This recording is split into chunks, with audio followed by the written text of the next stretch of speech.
there's these moments. And in those moments, you got to give it all you got. You got to take your best shot. The time is now. So what are you waiting for? It's time to attack the impossible.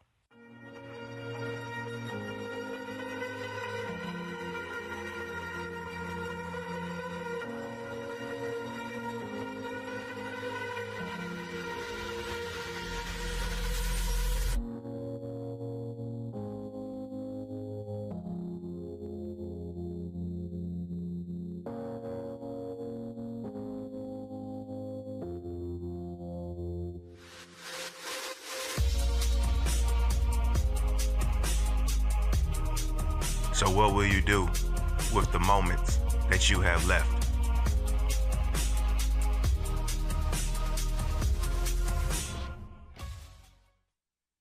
Great American Rugby. Rugby is life and life is great. I'm excited to share an opportunity to partner with Great American Rugby and help grow rugby in the U.S. Sponsoring Great American Rugby gives your brand exposure to a passionate rugby community. Whether through logo placements, social media promotions, product giveaways, or brand collaborations, we can find the right fit for you. Here at Great American Rugby, we know that all businesses are different, so we're open to negotiating sponsorship budgets or alternative compensation that works for both of us. If you're interested, please fill out the sponsorship interest form. It'll only take a few minutes, and I'll personally reach out to discuss the next steps. Let's build something that benefits your brand while growing rugby. Thank you for your support. Let's grow rugby together. Rugby is life and life is great. Be great. How y'all doing? My name is RC. I'm the CEO of a clothing line by the name of Wagdod. Wagdod stands for We're All Gonna Die One Day. So live life to the fullest. It's an anti-depression brand I started because in my earlier teenage years, I was gonna kill myself. So I wanted to start a group of people I wish existed when I needed them. So Wagdod has a lot of different components. Do a lot of different things. Everything from clothing, obviously that was our first one, gaming, community service. We participate in a lot of events, and we just go out and every day, honestly, we just meet as many people as we can and try to change their viewpoint on life from negative to positive. One of the most common misconceptions that I always receive about the brand lies directly within the name. What I want you to understand was that at that point in time when I originally created this slogan, I was going through such a crazy mental episode that I really came to terms with the fact that we're all going to die. And what I wanted people to receive from this message was that, yeah, we're all going to die one day, but live life to the fullest, because as far as we know in this life and existence, we only have one turn, one try to get this right. So live it and live it to the fullest.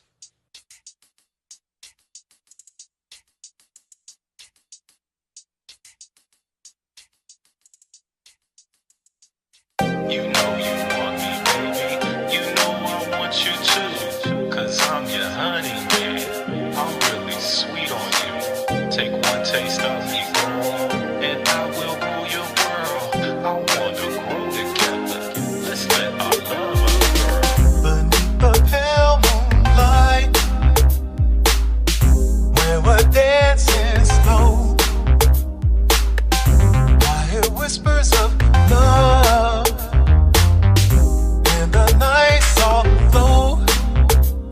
Your eyes, they sparkle like stars in the sky.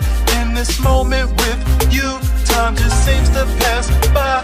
In the quiet of the night, in a world so still, our hearts beat as one. In this love we fulfill. You know you want me, baby. You know I want you too. Cause I'm your honey, man. I'm really sweet on you. Take one taste of me, girl, and I will rule your world. I wanna grow together. Let's let our love unfurl. You know you want me, baby. You know I want you too. Cause I'm your honey, man. I'm really sweet on you. Take one taste of me, girl, and I will rule your world. I wanna grow together. Let's let our love unfurl. With every beat of my heart, I'm drawing closer to you. And through the seasons of time, our love will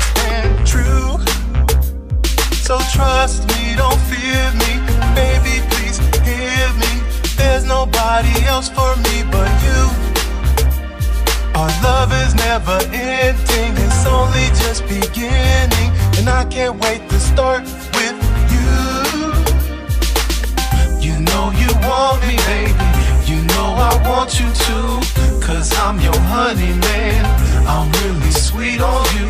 Take one taste of me, girl, and I will rule your world.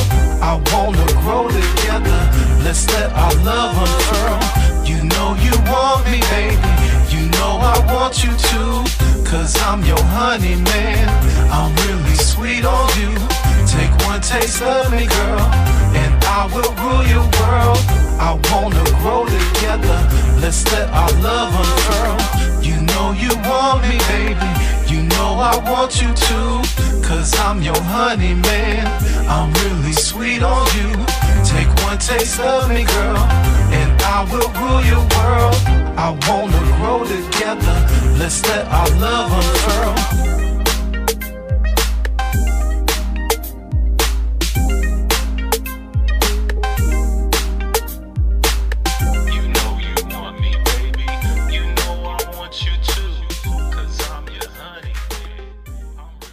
Yeah, oh yeah, oh yeah. Ladies and gentlemen, welcome to another episode of That's All I'm Saying podcast. It's your boy Max Dollars, your neighborhood hoop hero, baby. And today we have a great day, a special day. But before we get into it, I want to give a special shout out to our sponsors, Stillwear Athletic Brand, the Great American Rugby, Wagdod is one of our newest sponsors, and the one and only Abasi Steel, the honey man that you just heard. Now, before we get into this special episode, we have a special guest today. Now, this gentleman that we got onto the podcast has an established clothing brand since 2014, went to Hazelwood East, is a registered amateur boxer with an undefeated record, so don't try him. He out here knocking shit out. Got a fight tomorrow to continue his undefeated record. And also a little bit of back history. This brother has been through a lot of stuff in his life. Been through a lot of stuff, and we're going to go into it. But he didn't turn these horrible times into triumphs, into positive messages. And that's what we're about to get into today. This brother's from St. Louis, North County to be exact, North City. The one, the only RC, a.k.a. Wagdod. Welcome to this podcast, sir. Welcome to the podcast. Yes, sir.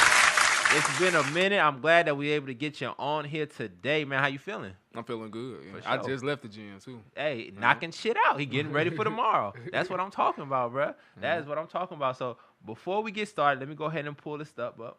Let me get it going here. All right. Yeah, Wagdod. Pablo. Yes, sir. So listen, let's get it started. All right. I'm excited to learn a little bit more about you. Let's get the camera on you here. Go ahead and flip that over there. Oh, we can't see it there. All right, we're gonna like I said, shit, you can't see nothing. I'm excited to learn a little bit more about you today, bro, and we're gonna get into this interview. All right. So tell us The word, Carter. how did you come up with this brand that you got? So the name of the brand is Wagdod. Okay. It's an acronym. Wagdod stands for We're All Gonna Die One Day. Now before you go, that's deep. Yeah. That's deep. I mean, it's real. Yeah. We all know this, but Yeah. nobody thinks about it. Yeah, for sure. So, in coming up with that acronym, the name, Yeah. how'd you get there? Basically, see, I didn't think about it either. I wasn't cognizant. I didn't understand, you know what I'm saying, what was going on until I had that mental episode. For sure. You know what I'm saying? So it was just, I was like 18, 19. Bad little situation happened. You know, just becoming an adult and feeling like I wasn't fulfilling the legacy I felt I should have at the time. Right. And, you know, it just put me in that position where it's like I pretty much gonna end it all. That's where I was at mentally. And through that and you know what I'm saying, being able to fight through that, it just gave me this whole different type of spirit. It's like I was reborn almost, like. Yeah. And it just put me in a position where it's like, you know, damn, we really all gonna die one day, you know, so live life to the fullest. That is true. So when you say live life to the fullest, are you out here taking unnecessary risks or are you just going with the flow? Yeah, I can't say I've never done that. Yeah. But right now when I say live life to the fullest, I mean, like, if this is thing that most of us have, this thing in our minds that we want to do or this person we want to become. I feel like a lot of people allow different influences to stop them from becoming that. I think all of us got that little voice in our head that's like, maybe you should do it this way and you could succeed doing it or pursuing this avenue of success. You feel what I'm saying? Yeah. But sometimes we allow maybe a vice like liquor, weed, whatever the case may be, to kind of slow us and throw us off that track. Okay. You feel what I'm saying? So when I say live life to the fullest, I mean like to the perspective of like actually achieving goals and doing the things that actually give you that feeling of being happy. Okay. You know what I'm saying? Okay. Okay. So I just wanted to jump into that because the brand is very important to you, and I know this. The brand is very important to the community and the culture. So I wanted to start the interview off with that. I just wanted to get us a foundation of where you're at now. Right now, let's get to the nitty gritty. Tell me, how did you start? How did we get to well, start us from the beginning, right? Like let's get from the beginning. Like, Okay. where did you?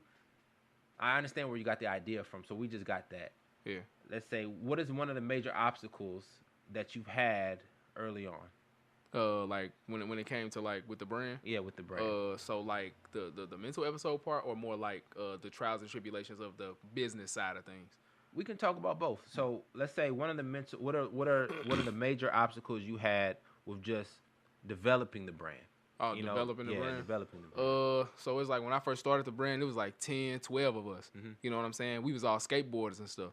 So it's like we'll be like, we all gonna die one day and we gonna do a skateboard trick. Or we all gonna die one day, we gonna talk to a cute girl or something. That was like a little slogan. Yeah. So then eventually I was like, this could be something. I just seen the acronym one day when I posted it. I sent it in a text to one of my friends. This could be something.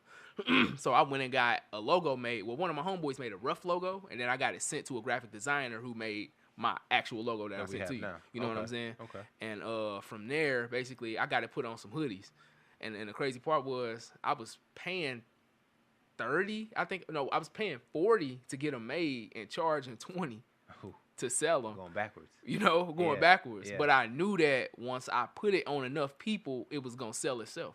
You know what I'm saying? Marketing. So now, Yeah. like my pop-up shops now. Yeah.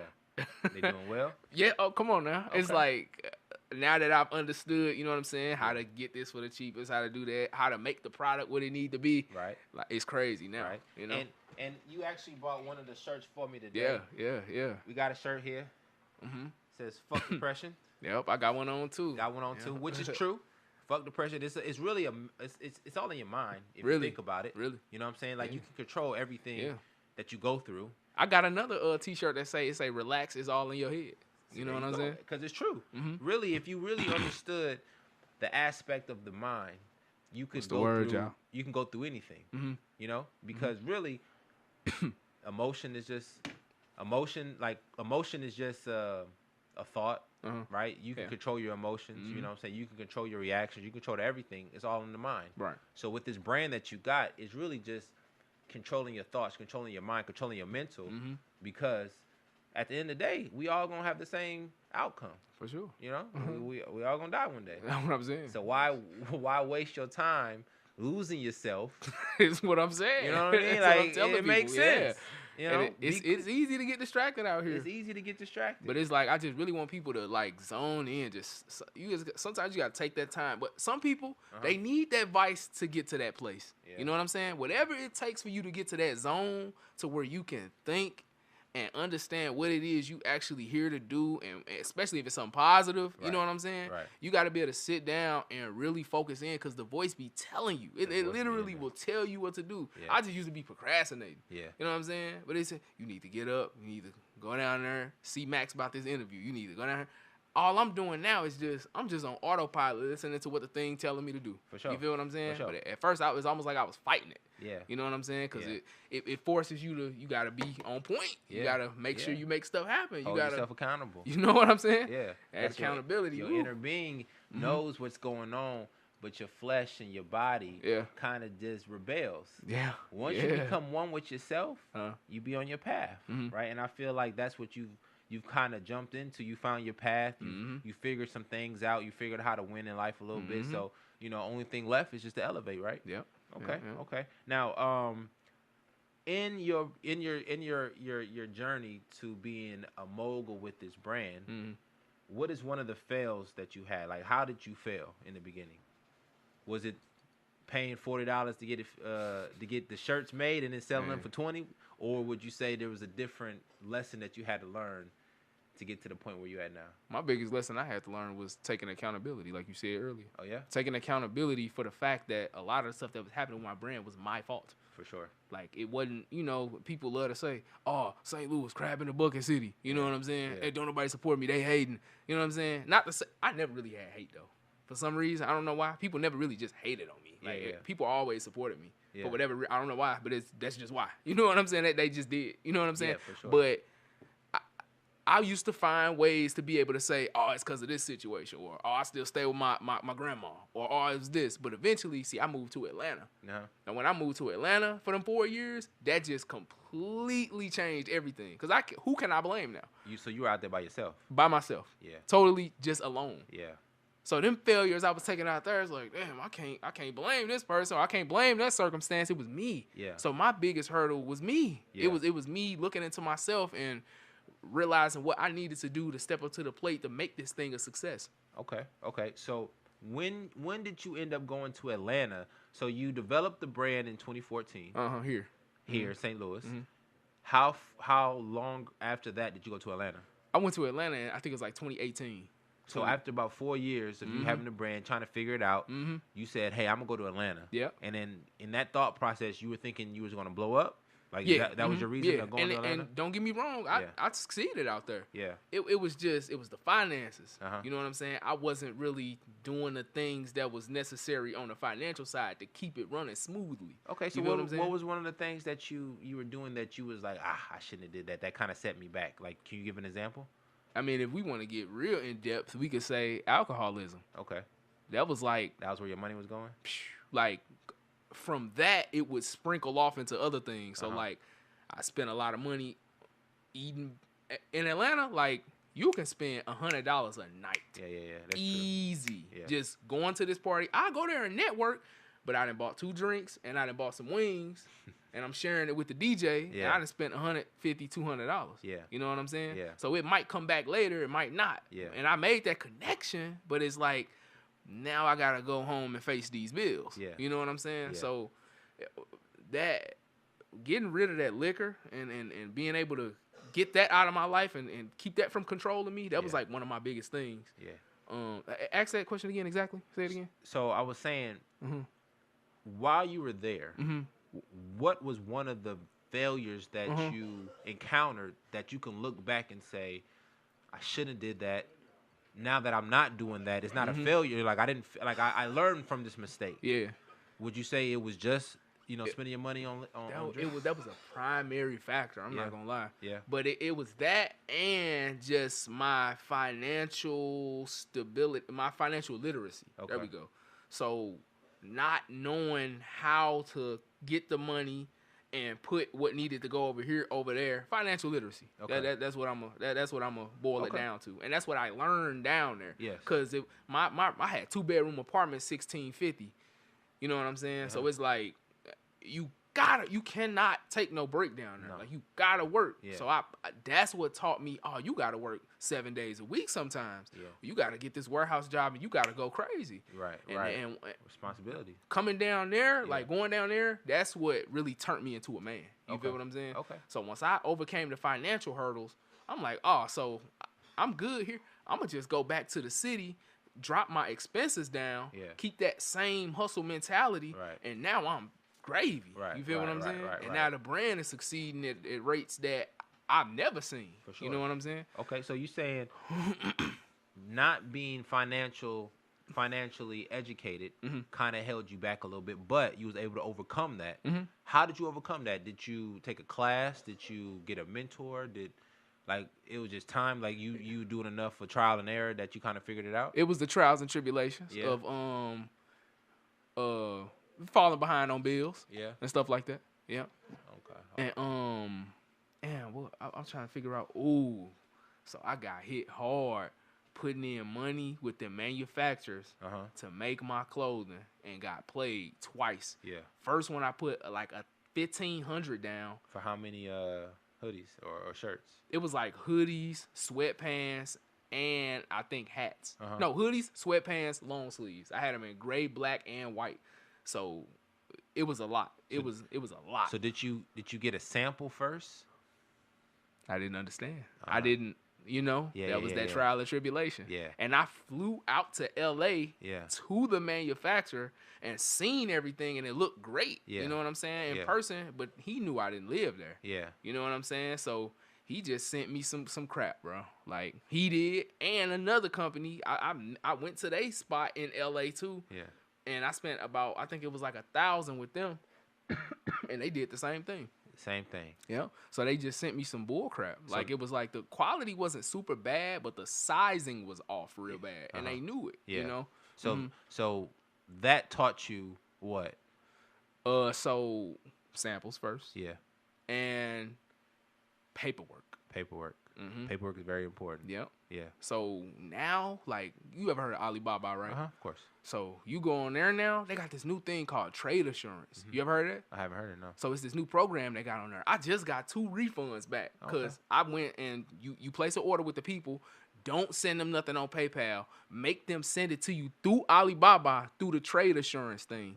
And what that's going to do is it forces them to have to follow the guidelines that Alibaba set. Yeah. So if they mess up on your stuff, send you some crap, mess the sizing up. I had 2 different orders, sent both of them back. They gave me all my and the shipping back. Oh, that's everything. Good. That's good. But see, if I'd have known that back then, You would have saved yourself some money. You know what I'm saying? For sure. But that's just almost $400 I saved. Yeah.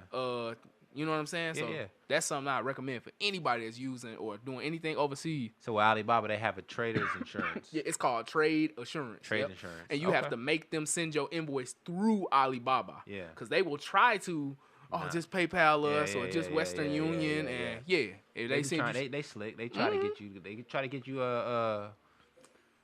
They try to get you slipping. Yeah. Because a lot of people who are reaching for their dreams, right, are just going off of gusto. They're not going off of education. And they know a lot of people don't know. So whoever don't know, they're gonna slip into that web of oh, they got me. Yeah. Right? Which it happens. You have to learn somehow. Yeah. But like I did. Right.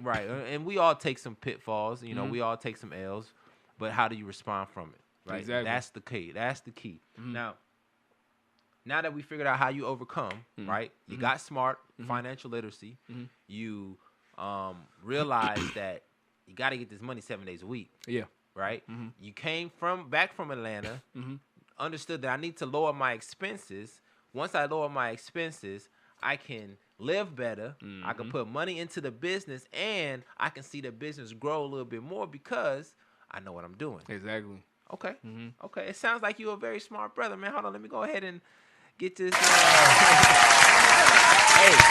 because what it sounds like to me, bro. What it sounds like to me is that you had a learning lesson that lasts probably about 5-6 years. It seemed like, right? Which is a high school year, college, whatever. We all go through this, and you learn and you got better, right? Now that we got to that point, what are you doing now? What am I doing now? What are you doing now? So now I have monthly pop-up shops. Okay. So the first one I did this year, February 22nd, down there at the Foundry at Sanction. You know the shoe store Sanction down there? I'm not going to lie, that was the most lucrative event I've ever done since I started the brand. Hold on. Congratulations. Shout out to them guys. What made it different? My marketing tactics. It was the marketing tactics. It was the marketing tactics, and then right before that, I graduated from a small business course through the Urban League. Okay. So it's like I used a little bit of knowledge they gave me. Yeah.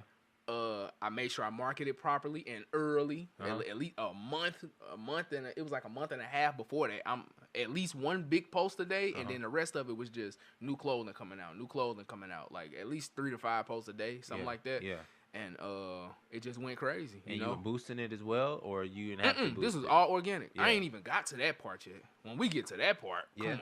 Yeah. Like, man. Okay. Because I really got word. I got global support. Oh, really? Yes, I got a guy. He's a amateur boxer out in, I forget, it's like Uzbekistan or something like that.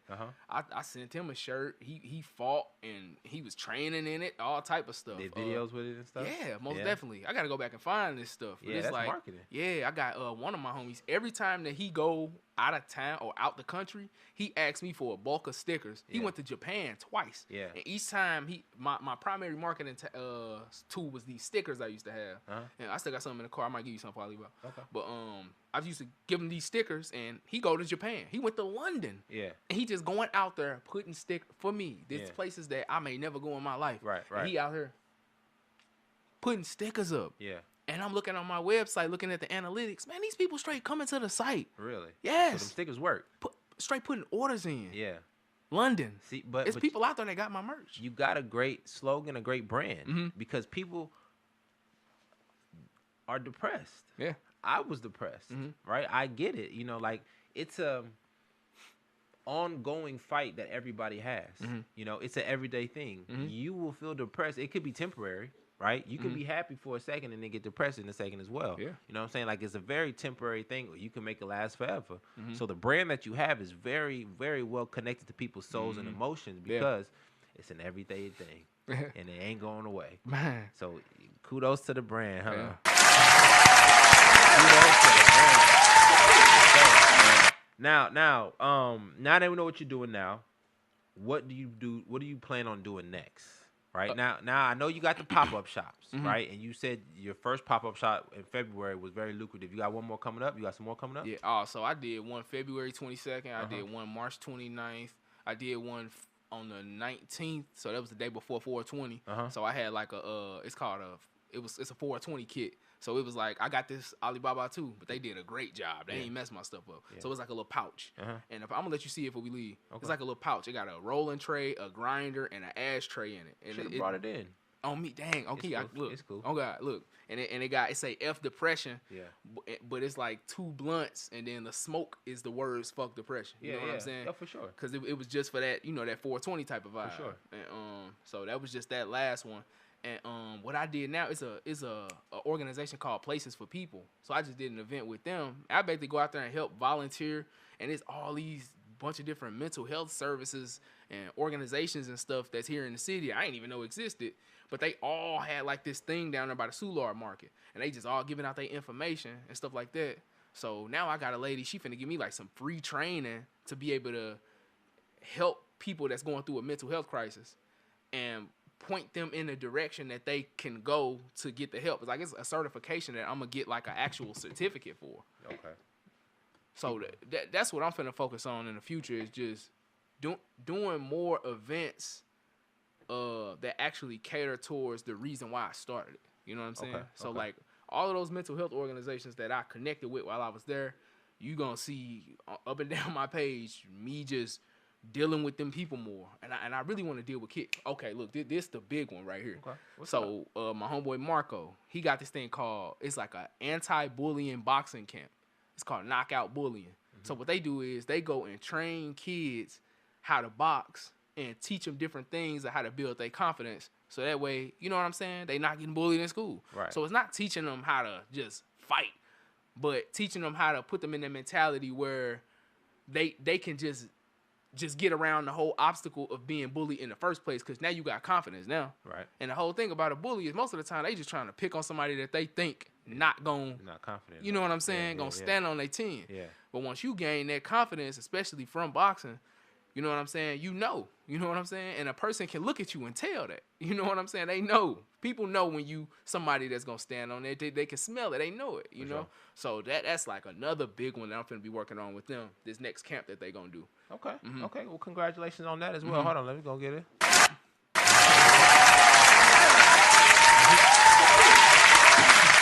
So would you say that's your next biggest goal that you got going on right now? Yeah, like what I want to. So the whole I always want to box my whole life.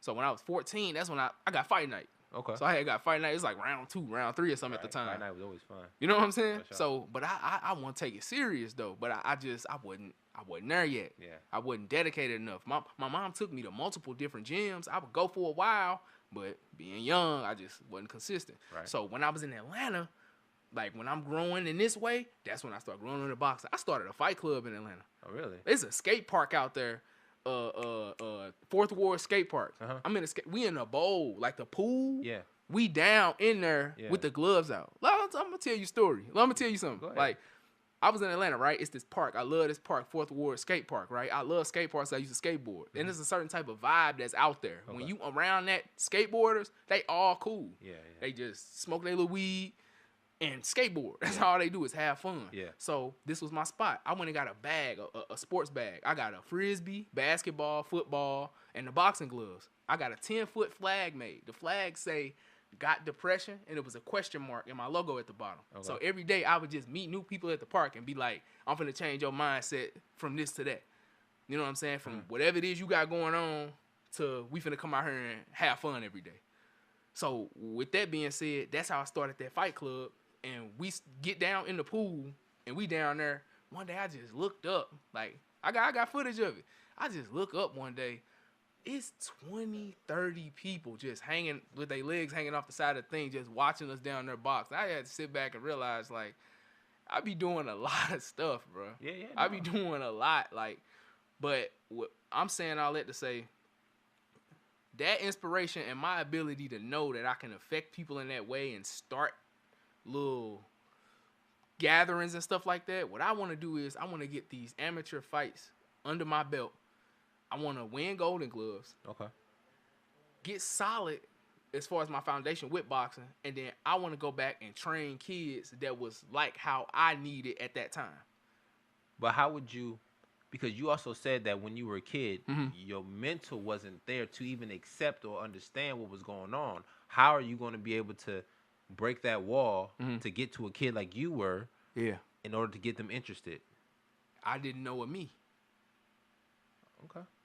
So I know what I need. When I go to even them gyms now and I see like them 13, 14-year-olds, I can tell that once I leave the gym or when I be in there, they be looking like I can, you know what I'm saying? Like I can connect with him. Yeah. Cause I got multiple different backgrounds. You feel what I'm saying? Where I can like connect with all different types of people. Where we talking the computer dudes or we talking street dudes. You know what I'm saying? So at the end of the day, kids, they want to see somebody that's almost like that they look at as cool. Right. Or like, okay, he done been through what I done been through to some degree. I could follow that. Right. You know what I'm saying? And then he gonna stay on me. That was my thing. I needed somebody around to like, you good at this. Yeah. Give them that little encouragement. You good at this. And feed them through that. You good at this. Keep coming back. Yeah, for sure. You know? And For sure. And just even when I'm training with just like, you know, anybody. Like I could just tell how I'm affecting them. And I just like building people's character. That's something I like to do. Oh, that's very commendable. That's what's up. That's what's up. Sound like you got a purpose in life. Man. Okay. Now listen, I the next question I got for you, kind of went into it, but I want you to answer it more a little bit in depth. Right. What's your ultimate goal? Like what? Your ultimate goal? Like if you were to die today, Yeah. did you succeed? I'm not because we ain't gonna say if you succeeded or not. But let's say for instance you get to 100. Yeah. Right. 120. Right. Yeah. Your ultimate goal from now until then will be what? Like, are you saying like what legacy do I want to leave behind, or? Yeah, let's say that. What legacy you want to leave behind? What's your goal? Like, what you trying to become? What you know?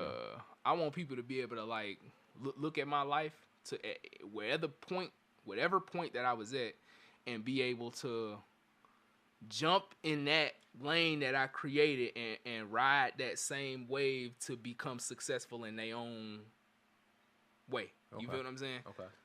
And that's pretty much what I want people to be able to. If he can do it, I know I can do it. For sure.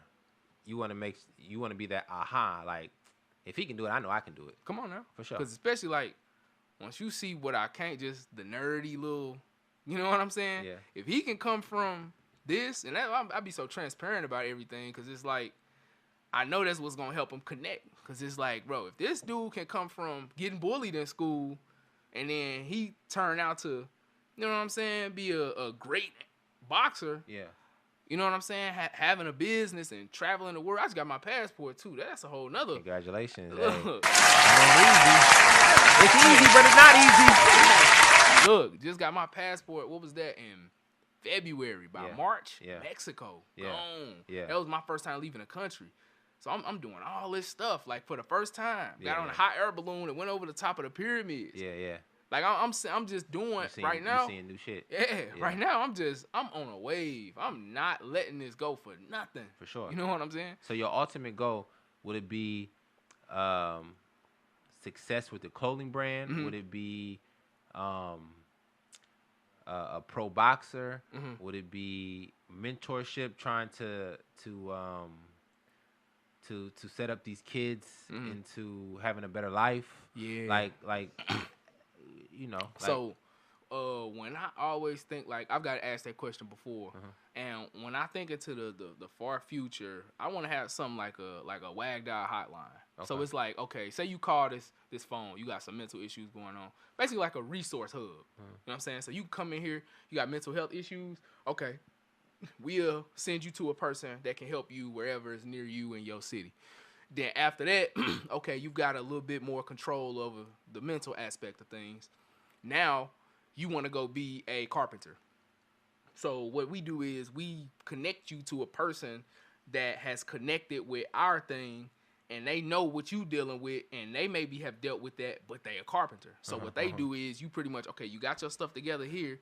Now you go over here to the carpenter dude that done been through what you done been through to a degree, and he helped put you right in line with being that carpenter. Because I feel like with a lot of people, the big thing where people get screwed up in the head is because they don't be doing what they want to do with their life. That be one of the biggest factors. it is. You know what I'm saying? Like, if you was the exact, like, say if you was the pinnacle, the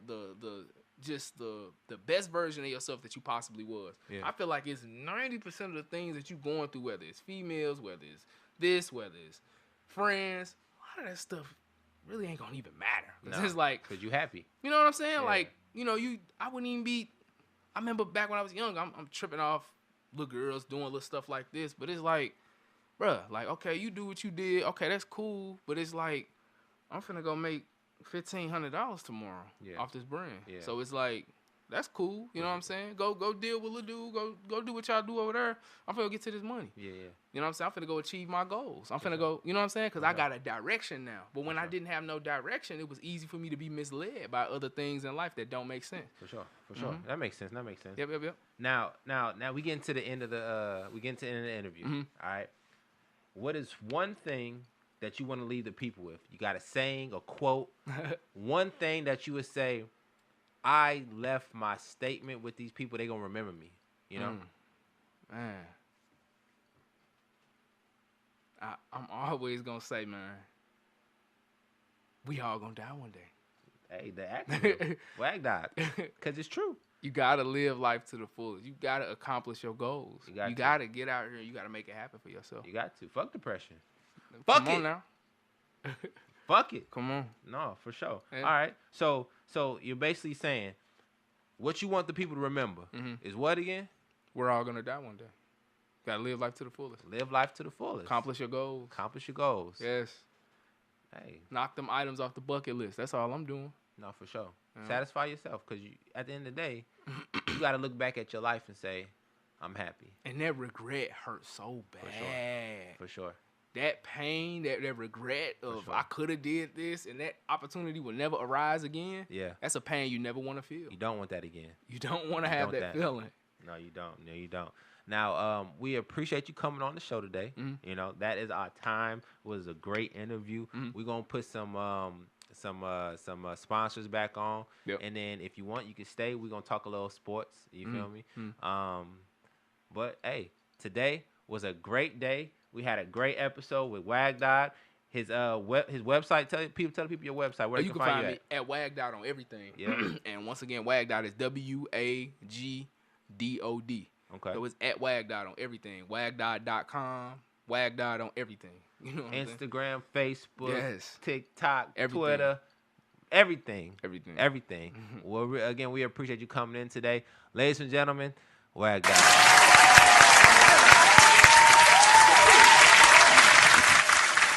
All right, hold on. Let me go ahead and get this popping. How y'all doing? My name is RC. I'm the CEO of a clothing line by the name of Wagdod. Wagdod stands for We're All Gonna Die One Day. So live life to the fullest. It's an anti-depression brand I started because in my earlier teenage years, I was gonna kill myself. So I wanted to start a group of people I wish existed when I needed them. So Wagdod has a lot of different components. do a lot of different things. Everything from clothing, obviously that was our first one, gaming, community service. We participate in a lot of events. And we just go out and every day, honestly, we just meet as many people as we can and try to change their viewpoint on life from negative to positive. One of the most common misconceptions that I always receive about the brand lies directly within the name. What I want you to understand was that at that point in time when I originally created this slogan, I was going through such a crazy mental episode that I really came to terms with the fact that we're all going to die.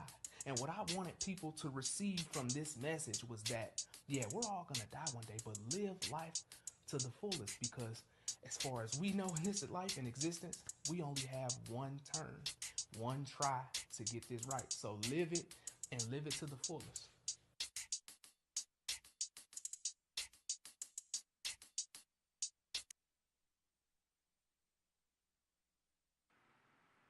We are back. We are back, and we got Wagdod still in the building. We appreciate you staying with us today, baby. Yes, sir. Yes, sir. Now we want to get back into this sports shit. Listen, bro.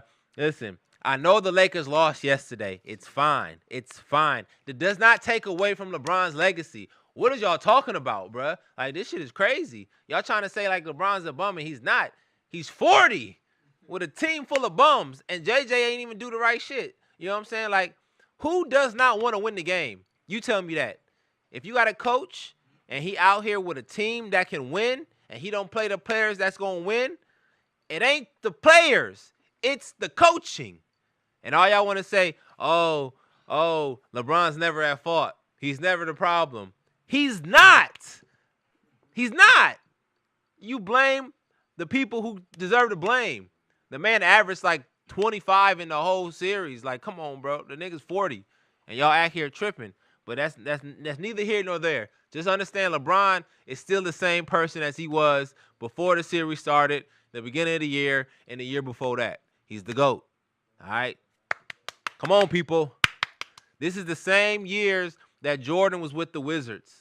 LeBron right now with the Lakers is Jordan with the Wizards. The only difference is that we actually expect LeBron to win. We actually expect him to win. We ain't expect shit from Jordan when he was 40. And y'all know this. Y'all know this. And y'all out here tripping. Tripping. Now, before let's get to something else though, because we're gonna come back to that. Let's get to this NFL draft. Did you see this NFL draft? So there was a scandal supposedly, right? Supposedly Shedeur Sanders was supposed to be one of the top picks in the NFL draft. He falls to the 5th pick. Now not the 5th pick, the 5th round, excuse me, which is unheard of. It's unheard of. Who goes from the 1st round to the 5th round? There's a couple of explanations that people are saying, right? They're saying that the NFL was in collusion against him. Okay, like all the owners just took him off the draft board and said we're not going to draft him because they said his attitude was bad. Okay, another one is they're saying that it's a marketing strategy. Okay, the only reason why they dropped him to the 5th round is so that the ratings for the NFL draft will stay high because everybody was waiting and wondering when he's going to get drafted if he's not going to get drafted the 1st round. So that's another what you want to say, rumor or suspicion that everybody's going through. And I honestly think that it's a little bit of both. You know, a lot of people are also saying that he interviewed wrong and he was too arrogant, right? He was too much sure of himself to people who he's actually doing a job interview for. You know what I mean? So basically they're saying like if you're about to hire somebody and the person that you about to hire already comes in like he's running the shit, you're not finna hire him because he ain't even deserve to have that attitude. You know what I mean? So there's a lot of mixed emotions with this whole Shedeur Sanders thing. I personally think, and I was talking to my mans, it's a marketing ploy. Because for one, he doesn't need the money to get drafted, number one. He's been rich his whole life. Yeah, his father, Deion Sanders, has been the man for years. So he's never had a need for the money. So you can take that off the board. You know, okay, I don't have to go one or round one. I can just need to get drafted. Two, he has a lot of NIL money. And NIL money is the money you get from college because they're starting to pay these college players now. And he has endorsements from Nike, from Gatorade, et cetera, et cetera. You know what I'm saying? Like, so he's already in a position of winning without the NFL giving him their money. So the marketing ploy was, since he does not need the money, let him drop significantly to other rounds to keep the people interested enough to see where is he going to be, because we're still talking about it. A lot of players dropping in the draft. It happens, you know, like it's a draft. People are drafting off of evaluation, and they're drafting off of need. If you need a quarterback, you'll take a quarterback. If you need a lineman, you'll take a lineman. A lot of the NFL execs and GMs drafted a lot of defensive players and linemen this year because the new rule in the NFL is this tush push. It's an unstoppable play. And if you don't know about the tush push, it's basically when you have the ball, the center has the ball, he hikes it to the quarterback just digs his head down behind the center, everybody behind him pushes him in, and you can't stop him. It's just unstoppable. It's one of the plays that somebody came up with in their head, and nobody developed the defensive scheme to go against it. So what they're trying to do now is bulk up the line. Every team wants to have 350-pound players because you have to be able to defend against this tush push. So in the first couple rounds, you might have seen a couple of specialty players come through, but it was mostly linemen, big fellas, defensive ends, you know?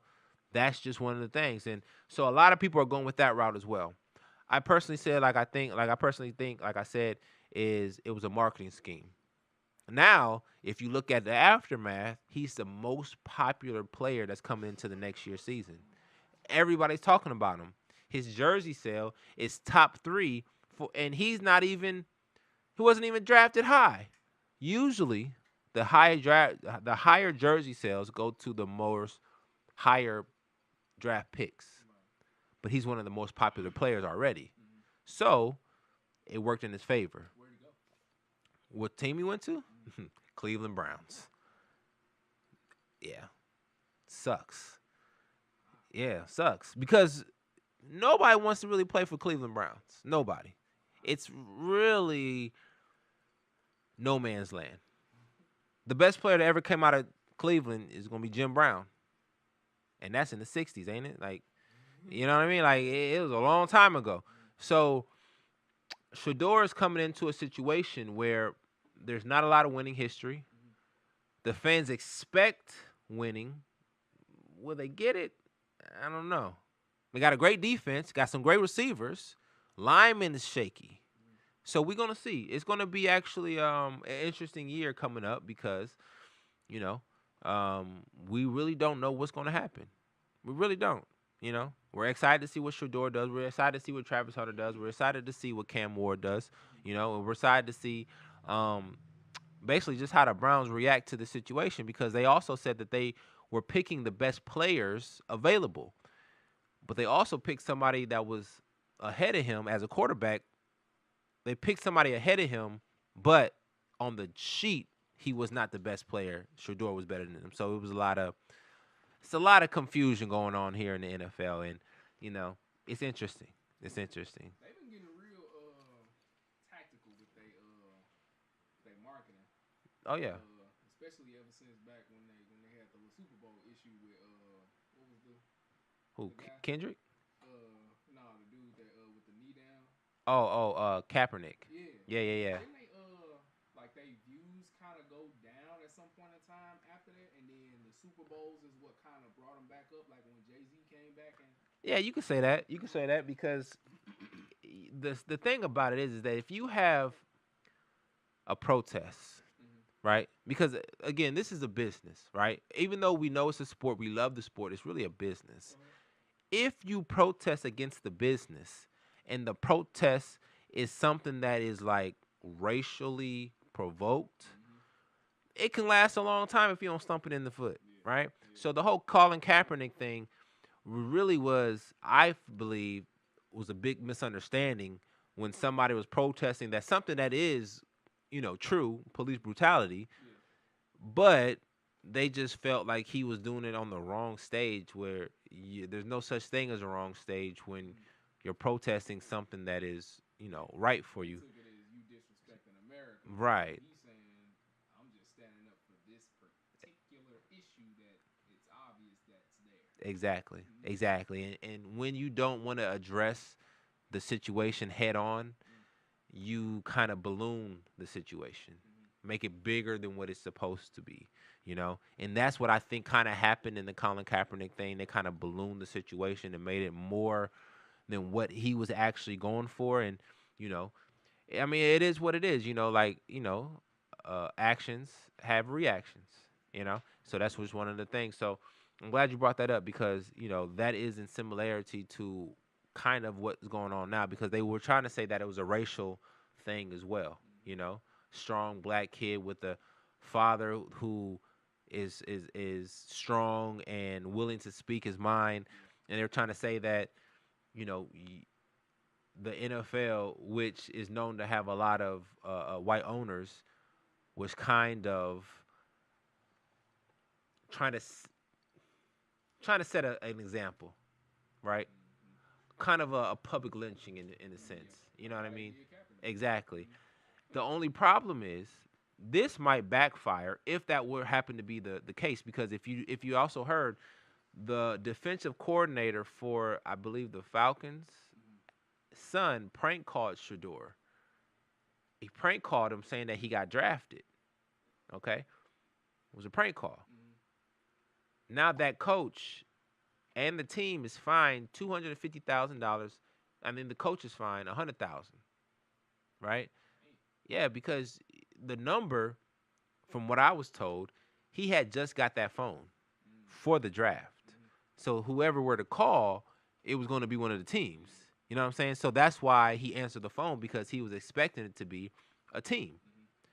And when it ended up being a team, but a fake team, then it was easy for them to connect the dots. You know what I'm saying? So, and that's one of the other things that is a rumor or not even a rumor. It's one of the speculations that people are having that they're saying that the NFL was against him, So, I mean, measures has been met, punishment has been given out. So who's to say that, the NFL is really against them because now they're dishing out, fines and taking money from people who, what I'm saying? Like if it was really something the NFL was doing, they wouldn't be fining them. You know what I'm saying? They'll making up excuse, Oh, he didn't go against the guidelines. The kid just got the number.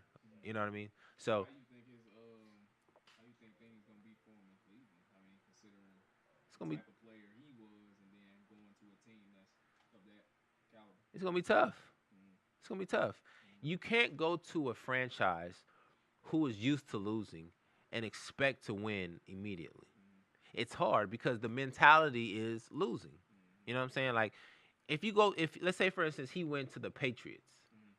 The Patriots expect to win because of Tom Brady. So they have a winning culture. If you go to the Jets, you know you're going to lose. You know what I'm saying? Like you just know it. There's no way around it. The culture is a losing culture. You know what I'm saying? So it depends on where you go. The city actually embodies that culture. That's why LeBron left Cleveland. You know what I'm saying? Like nobody's coming to Cleveland. You feel me? Like nobody wants to be there to win and nobody wants to be there to live. So, they have a losing mentality. And I say that and I'm from Ohio. You know what I'm saying? Like it's just what it is. I personally think they should get a dome so that it ain't so cold. Players will go out there and they will play. You know what I'm saying? Because Cleveland ain't bad. It's just cold as hell. Nobody want to be there. You know what I'm saying? Like I say it's worse than Chicago, but who's to say? Who's to say? Now there's a lot of conversation about I don't know if you heard the 100-man versus the Gorillas. Have you heard this talk? Yeah, yeah, I heard. What do you think? My thing is always gonna with me. It's gonna be that bystander effect. It's gonna be who gonna be the one that's gonna take Who the first one? Yeah. That's gonna be the one. And I think that's now if okay, dude brought up this analogy. You put a cricket in a thing of ants. You put a wasp in a thing of ants. The ants will go crazy, pulverize the thing. Right. But they don't think from the mentality of individualism. No. They just thinking of, okay, we are this, kill that. Right. Even if I take damage. Right. Me individually, I'm not the first one running. I'm not the first one. I'm not the first. I'm not. It's not gonna happen. And that's gonna be the thing. And I feel like eventually, if you know, it's some time involved, or like they put some different type of rules on it, I feel like we smart enough to come up with something like, over time. But if we just talking just hands, go in that room, gorilla, and just I'm not touching that thing. You said a valid thing. You said a valid thing. We need time. And you know what we did in real life? We developed guns, spears, traps. You know what I'm saying? That's what we did to overcome these beasts. Right. If there is no traps, no guns, no nothing, we wouldn't be running nothing out here. Nothing. You know that? We are mentally, we're smarter than all the animals. I can say that. We can outsmart an animal hands down. Hand-to-hand combat? No. For one, we're thinking. Once you start to think, you overthink. The gorilla ain't overthinking shit. I'm going in. Who's coming first? You finna get this monkey punch to your chest. He probably gonna even he just gonna get on that. He ain't even finna He ain't thinking. No. No, he know what time it is. If a gorilla see 100 niggas looking at him like this, he gonna be like, he gonna start hitting his chest. And whoever he gonna run after them first. And whoever be that first one, like you said, they gotta take one for the team. That ain't gonna be me. That ain't finna. I ain't gonna be there. I'm not coming. You got me fucked up, bruh. Like, there's no possible way that I would be in that group of 100 men. Listen, my cousin said a post this, and it made sense when he said it. But then after I started seeing simulations, I was like, that's not gonna happen.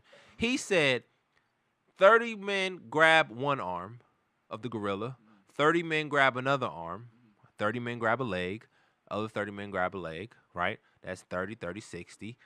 That's 120. So you got, we're going to do some minuses here and there. Let's say 25, 25, 25, 25, right? But the nigga still got a mouth. That's what I'm saying. You know, who you think he finna let you grab his You ain't finna grab his, you not finna subdue this man. Bruh, nobody. Nah.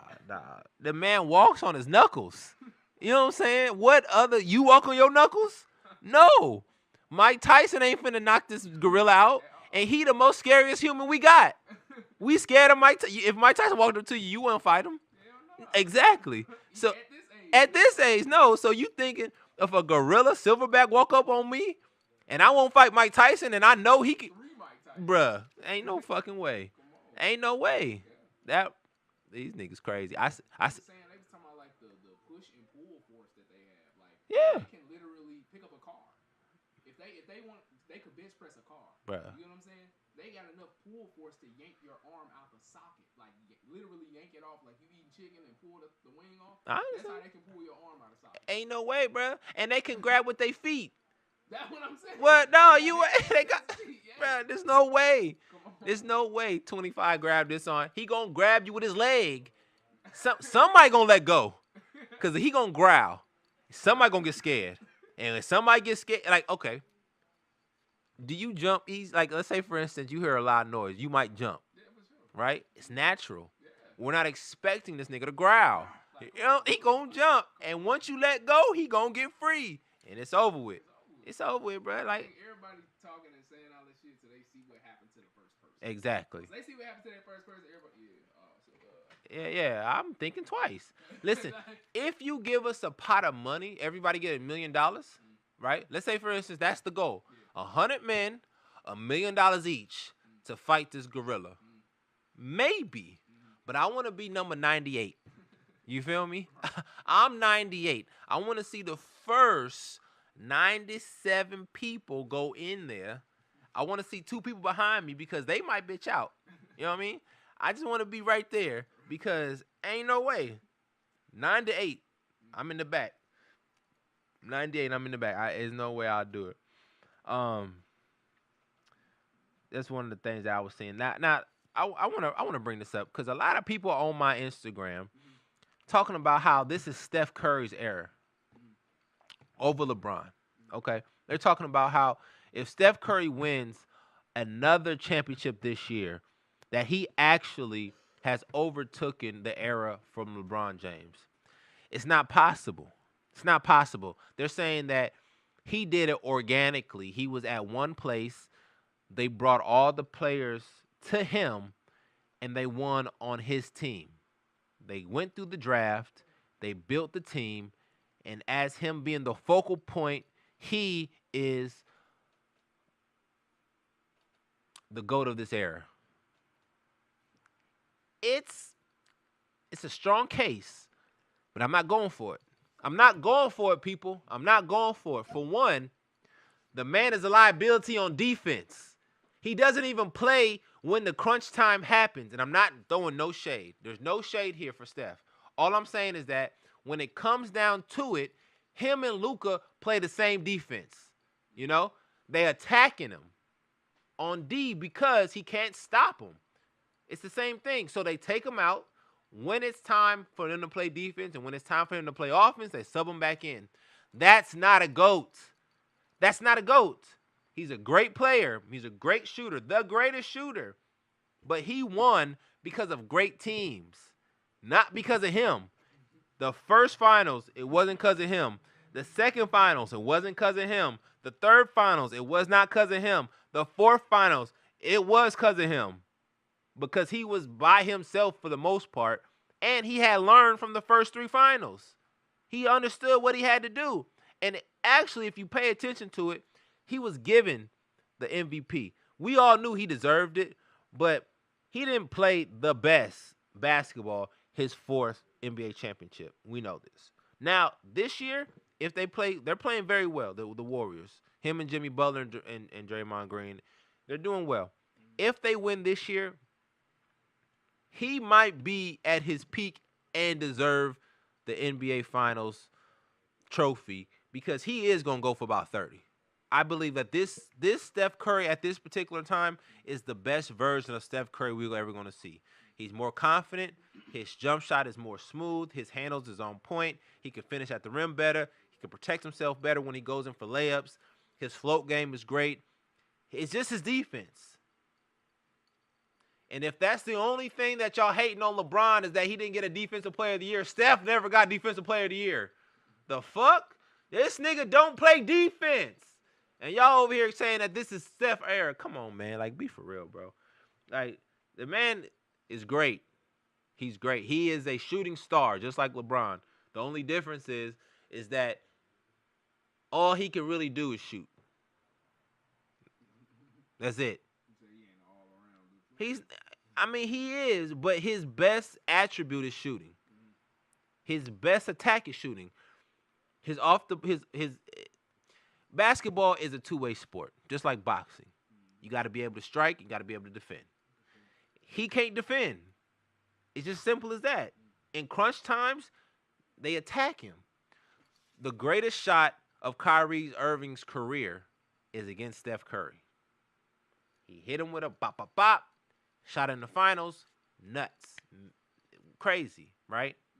Money. They hold that against LeBron because he let Kyrie attack the defender who was the weakest on D, which you're supposed to do. If you're boxing somebody and you know they have a weakness, what are you going to do? Attack the weakness. Exactly. So that's the reason why Steph don't play defense in the crunch times of the game anymore, because everybody knows this. He can't guard. And it's not his fault. He's not him. He's an offensive player. It's perfect. It's okay. You know, this is what it is. It's just what it is. Now, for all y'all haters out there, understand, LeBron James is still the GOAT of this era. We're going to say Jordan was the GOAT of his own era. He was the GOAT of his era. He did amazing things. But at this particular time, it's LeBron. And if you want to compare the two, again, Jordan was a dominant player in his time. He took the NBA by surprise with his athleticism, with his determination, with his grit. There's no surprise when LeBron got here. Jordan already did it. So everybody was waiting. Everybody understood what greatness was. And he came in and he still delivered. He still delivered. Is he 4-6 in the finals? Yes, we understand this. That's because the league is better now.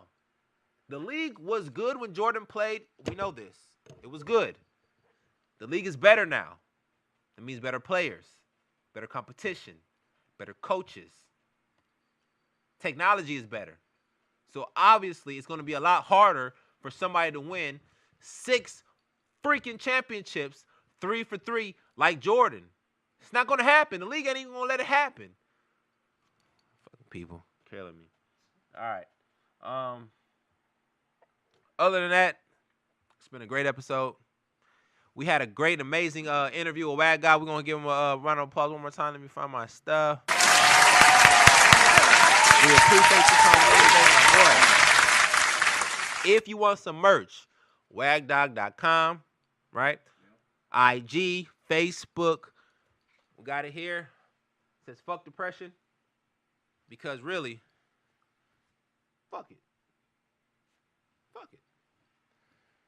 He is a sponsor of the show from here on out. We appreciate you coming in. And ladies and gentlemen, that is another day of That's All I'm Saying. And we are out with the Honey Man. You know you want me, baby. You know I want you too. Cause I'm your honey man. I'm really sweet on you. Take one taste of me, girl.